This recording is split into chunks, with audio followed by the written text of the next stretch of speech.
안녕하세요. 오늘은 많은 분들이 궁금해하시는 주제, 바로 이재명 정부의 주거 안정, 정책 변화와 공공주택 확대 전망에 대해 이야기 나눠보려고 합니다. 집 걱정 없는 사회, 모두의 바람일 텐데요. 새 정부에서는 이러한 바람을 이루기 위해 어떤 정책들을 추진할 계획인지, 또 앞으로 우리의 주거 환경은 어떻게 변화할지 함께 차근차근 살펴보겠습니다.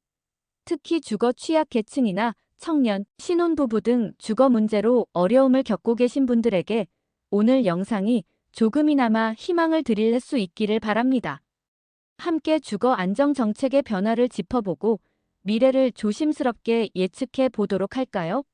영상에서는 공공주택 공급 확대 계획부터 임대차 시장 안정화 정책, 그리고 주거 취약계층을 위한 지원 강화 방안까지 꼼꼼하게 살펴보고 이러한 정책들이 우리 삶에 어떤 영향을 미칠지 전망해 드릴 예정이니 편안하게 시청해 주세요. 그럼 이재명 정부의 주거 안정 정책 변화와 공공주택 확대 전망 함께 자세히 알아보겠습니다. 먼저 이재명 정부는 왜 주거 안정 정책에 힘을 쏟으려고 할까요? 첫째로 주택가격 상승과 전세 불안 등으로 인해 많은 국민들께서 주거 불안감을 느끼고 계시기 때문입니다. 안정적인 주거 환경은 삶의 기본적인 조건인 만큼 정부에서는 이러한 어려움을 해소하기 위해 노력할 필요가 있습니다. 둘째로 특히 청년층, 신혼부부, 저소득층 등 주거 취약계층의 주거 안정이 시급한 과제입니다. 이들이 안정적인 기반을 마련할 수 있도록 정부 차원의 지원이 절실한 상황입니다. 셋째로 저출산 문제 해결에도 주거 안정이 중요한 역할을 합니다. 젊은 세대가 안정적인 주거 환경에서 아이를 낳고 키울 수 있도록 지원하는 것은 국가적인 과제라고 할 수 있습니다. 그렇다면 이재명 정부는 주거 안정을 위해 어떤 정책 변화를 추진할 계획일까요? 첫째로 공공주택 공급 확대에 적극적으로 나설 것으로 보입니다. 250만 가구 공급 목표를 제시하며 이 중 상당 부분을 공공, 임대주택으로 공급하여 주거 취약계층의 주거 부담을 덜어주겠다는 계획입니다. 신혼희망타운 확대, 도심 공공 복합사업 활성화, 공공주택 리츠 도입 등 다양한 방안을 통해 공공주택 공급을 늘릴 것으로 예상됩니다. 2025년에는 역대 최대 규모인 25만 가구 이상의 공공주택 공급 계획이 발표되기도 했습니다. 둘째로 임대차 시장 안정화 정책도 강화될 것으로 예상됩니다. 전세 보증금 반환 보증 확대, 계약 갱신 청구권 및 전월세 상한제 유지 또는 강화 등을 통해 세입자들의 권리를 고호하고 안정적인 거주 환경을 마련하는 데 힘쓸 것으로 보입니다. 셋째로 주거 취약계층을 위한 지원 강화 방안도 마련될 것으로 보입니다. 주거급여 확대, 주거 바우처 지급, 저금리 주택 구입 및 전세자금, 대출 지원 확대 등을 통해 경제적 어려움을 겪는 분들의 주거 부담을 덜어줄 것으로 기대됩니다. 특히 신생아 특례 대출 소득 기준 완화, 청년 주택 드림 대출 신설 등은 이러한 노력의 일환으로 볼 수 있습니다. 주거 안정 정책에 대한 이야기 도움이 되고 계신가요? 더 많은 유익한 부동산 정보를 받아보시려면 구독 한번 부탁드립니다. 이러한 정책 변화들은 우리의 주거 환경에 어떤 영향을 미칠까요?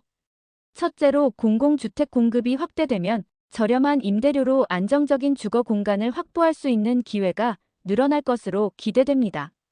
특히 청년, 신혼부부, 저소득층 등에게 큰 도움이 될 수 있습니다.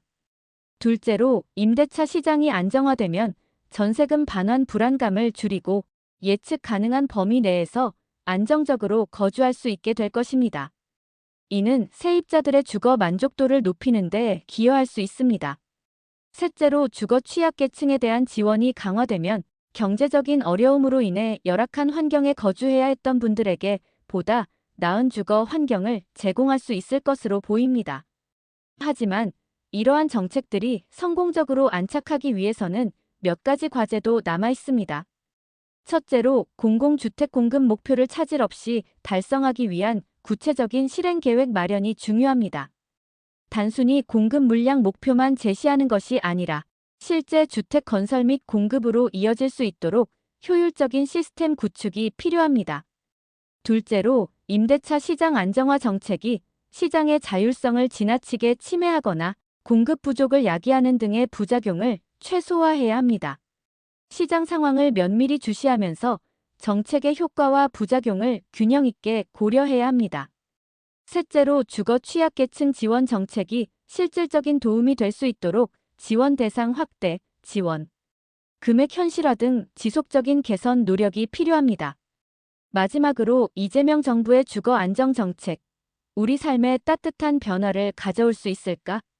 첫째로, 이재명 정부가 추진하는 주거 안정 정책은 공공주택 공급 확대, 임대차 시장 안정화, 취약계층 지원 강화 등을 통해 많은 국민들의 주거 불안감을 해소하고 안정적인 주거 환경을 마련하는 데 긍정적인 영향을 미칠 수 있을 것으로 기대됩니다.